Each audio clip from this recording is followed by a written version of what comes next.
holiday is almost here. St. Patrick's Day is about to begin here in the Wabash Valley. We're ready to celebrate, but Travel Zoo's senior editor, Gabe Saglie, he's been traveling throughout Ireland this week, and he joins us now from a beautiful castle and a peek at how they're gearing up for the big holiday there. Hello, Gabe.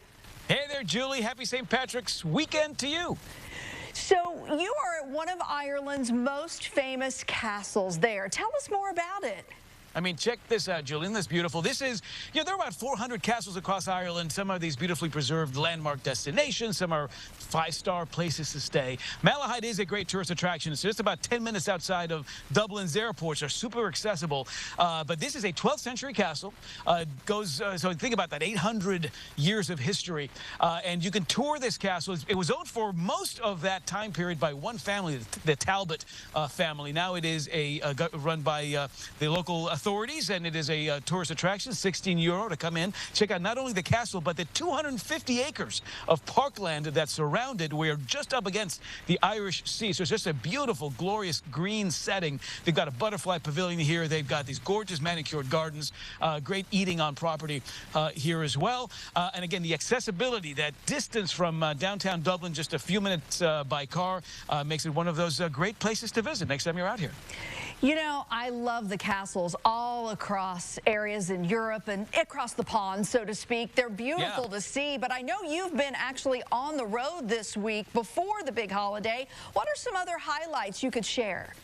And the beauty of traveling out here, Julie, and I've been doing that for at least 12 years now, is you get to visit a different part of this island every time. 2 hours south of here is what is known as the oldest city in Ireland. It's called Waterford. It's gotten a lot of buzz this year because the New York Times put it on its 52 places to visit list for 2024.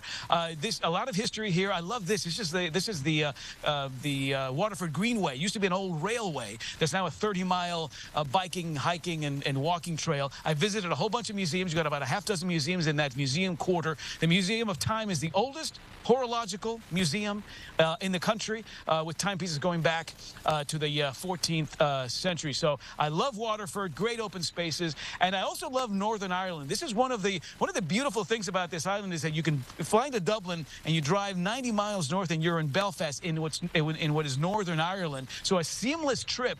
And what's beautiful about Northern Ireland is the landscapes.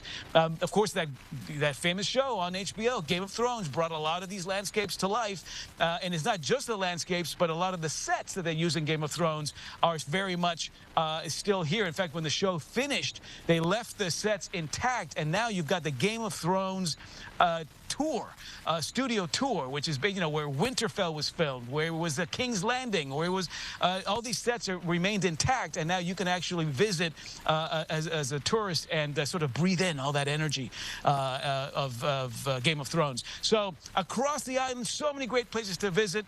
Again, I come out here a couple of times a year and try to do a different spot every time, and I am never disappointed. Well, let's jump into this festival that's underway now for St. Paddy's Day, and any tips you might have for Americans traveling there. Well, keep in mind that it's not just one day. St. Patrick's is really a festival here that lasts 4 or 5 days, certainly here in Dublin. The climax of it all will be on Sunday the 17th when we see the 2024 St. Patrick's Day Parade making its way down the streets of Dublin. This is video from last year when I got to cover it. Just an amazing amount of energy down Dublin streets.